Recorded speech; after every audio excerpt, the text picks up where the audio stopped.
بسم اللہ الرحمن الرحیم۔ امام بخاری ریسرچ اکیڈمی سے شائع ہونے والے ہفت روزہ میگزین الجمعہ 17 رجب 1443 ہجری مطابق 18 فروری 2022 کے مضامین کی ریکارڈنگ پیش خدمت ہے۔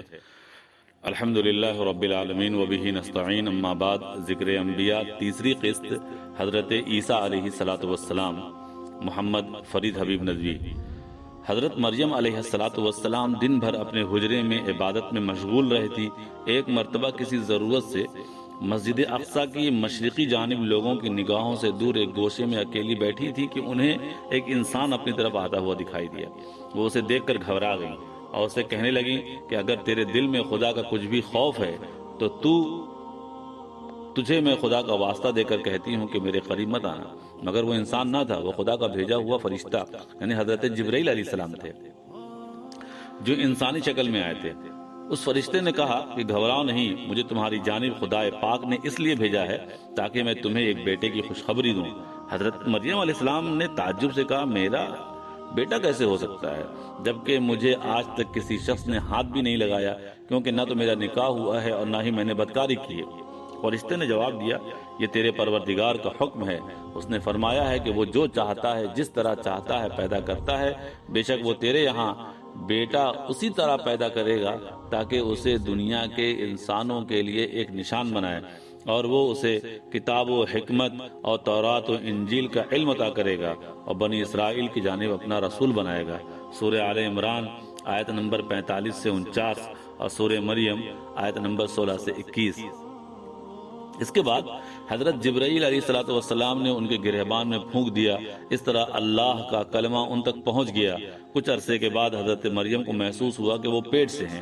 یہ دیکھ کر وہ بڑی پریشان ہوئی۔ جیسے جیسے ولادت کا وقت قریب آتا جاتا ان کی پریشانی بڑھتی جاتی۔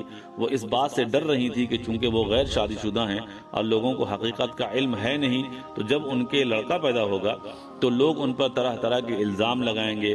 وہ کیسے کسی کو سمجھائیں گی کہ انہوں نے کوئی بدکاری نہیں کی ہے، بلکہ یہ اللہ کا فیصلہ ہے کہ میرا بیٹا عیسیٰ بغیر باپ کے پیدا ہوا۔ یہ سب سوچ سوچ کر وہ لوگوں کی نظروں سے دور سعیر پہاڑ کے ایک ٹیلے پر چلی گئیں جو اب بیت اللحم کے نام سے مشہور ہے۔ جب حضرت مریم کو تکلیف شروع ہوئی تو وہ درد و تکلیف اور لوگوں کے طعنوں کے ڈر سے کہنے لگی کہ کاش میں اس سے پہلے ہی مر چکی ہوتی اور بھولی بسری ہو چکی ہوتی۔ وہ کھجور کے درخت سے ٹیک لگائے بیٹھی تھیں۔ فرشتے نے انہیں آواز دے کر کہا، غم نہ کرو، تمہارے رب نے تمہارے لیے تمہارے نیچے نہر جاری کر دی ہے، اور کھجور کے درخت کا تنا پکڑ کر ہلاؤ تو تازہ اور پکے ہوئے پھل تمہارے سامنے گرنے لگیں گے۔ کھاؤ، پیو اور اپنے بچے کو دیکھ کر آنکھیں ٹھنڈی کرو۔ سورہ مریم آیت نمبر 26۔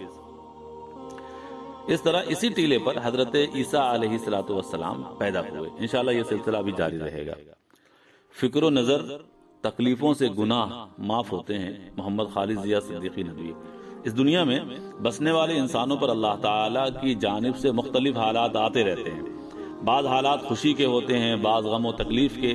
مصیبتیں اور تکلیفیں بھی الگ الگ نوعیت کی ہوتی ہیں، کچھ معمولی ہوتی ہیں، کچھ بہت سخت۔ ایسی مصیبتوں اور تکلیفوں کے سلسلے میں اللہ کے سمجھدار بندوں اور ناسمجھ بندوں کا رویہ الگ الگ ہوتا ہے۔ جو لوگ اس دنیا کی حقیقت کو نہیں جانتے، جنہیں اللہ کی سچی معرفت حاصل نہیں ہے، جب ان کو کسی مرض، بیماری، مصیبت، تکلیف کا سامنا کرنا پڑتا ہے تو کبھی کبھی ان کی زبان سے نامناسب جملے نکل جاتے ہیں، جبکہ ایک مومن بندہ یہ جانتا اور مانتا ہے کہ کچھ تکلیفیں اس کے حق میں خیر کا ذریعہ ہوتی ہیں اور ان کی وجہ سے وہ اجر و ثواب کا مستحق ہوتا ہے۔ مثلا بخار کی وجہ سے گناہ دھل جاتے ہیں، خطائیں معاف ہو جاتی ہیں۔ چنانچہ حدیث میں آیا کہ ایک مرتبہ رسول پاک صلی اللہ تعالی علیہ وسلم ام صائب نامی ایک صحابیہ کے پاس تشریف لے گئے۔ دیکھا وہ کپکپا رہی ہیں۔ آپ نے وجہ پوچھی تو کہنے لگی بخار چڑھا ہوا ہے، اس کا ناس ہو۔ آپ صلی اللہ علیہ وسلم نے فرمایا، بخار کو برا بھلا نہ کہو، کیونکہ یہ انسانوں کے گناہوں کو اس طرح دور کر دیتا ہے جیسے لوہے کے میل کچیل کو آگ کی بھٹی دور کر دیتی ہے۔ مسلم 2575۔ اس حدیث سے معلوم ہوا کہ جو چیز گناہ معاف ہونے کا ذریعہ ہو اس کو برا بھلا کہنا بندے مومن کی شان کے خلاف ہے۔ مومن کبھی بھی اپنی زبان سے اللہ کی شان میں غلط الفاظ نہیں نکالتا۔ چاہے اس کی پوری زندگی مصیبتوں میں کیوں نہ گزر جائے، اس لیے کہ وہ دنیا کی حقیقت سے واقف ہوتا ہے۔ وہ جانتا ہے کہ اس دنیا میں اللہ پاک اپنے بندوں کو آزماتا رہتا ہے اور وہ ان آزمائشوں کے ذریعے ان کے مرتبے کو بلند کرتا ہے۔ اس لیے اگر اللہ کی طرف سے کبھی کوئی سخت مصیبت پہنچے تو اس پر صبر کریں، اللہ کی طرف سے ثواب کی امید رکھیں۔ ہاں، عافیت کی دعا ضرور مانگنی چاہیے، کیونکہ عافیت بہرحال مصیبت سے بہتر ہے۔ دستک، وقت کی قدر کریں۔ ابو طلحہ بنارسی ندوی۔ وقت اللہ پاک کی ایک شاندار نعمت ہے۔ جو وقت کی قدر نہیں کرتا، وقت اسے برباد کر دیتا ہے، ناکامی اس کا مقدر بن جاتی ہے، اور ایسا شخص دین و دنیا دونوں اعتبار سے خسارے میں رہتا ہے۔ حضرت محمد مصطفیٰ صلی اللہ تعالی علیہ وسلم کا ارشاد ہے کہ صحت اور فراغت دو ایسی نعمتیں ہیں جن کے سلسلے میں بہت سے لوگ دھوکے میں پڑے ہوئے ہیں۔ بخاری جلد نمبر 2 حدیث نمبر 949۔ انسان کا خالی بیٹھنا، وقت کا یوں ہی برباد کرنا اس کے لیے نہایت خطرناک ثابت ہوتا ہے۔ وقت کو برباد کرنا گویا خود کو زندہ دفن کر دینے جیسا ہے۔ اس لیے جب کبھی خالی وقت ملے تو اس کا درست استعمال کرنے کی ہمیں کوشش کرنی چاہیے۔ خود کو مطالعے میں، عبادت میں، پڑھنے پڑھانے میں، گھریلو ضروریات میں اور دیگر مفید کاموں میں مصروف کر لینا چاہیے۔ اللہ پاک وقت کی قدر کرنے کی توفیق عطا فرمائے۔ مسائل: کیا مردے کے فکس دانت نکالنا ضروری ہے؟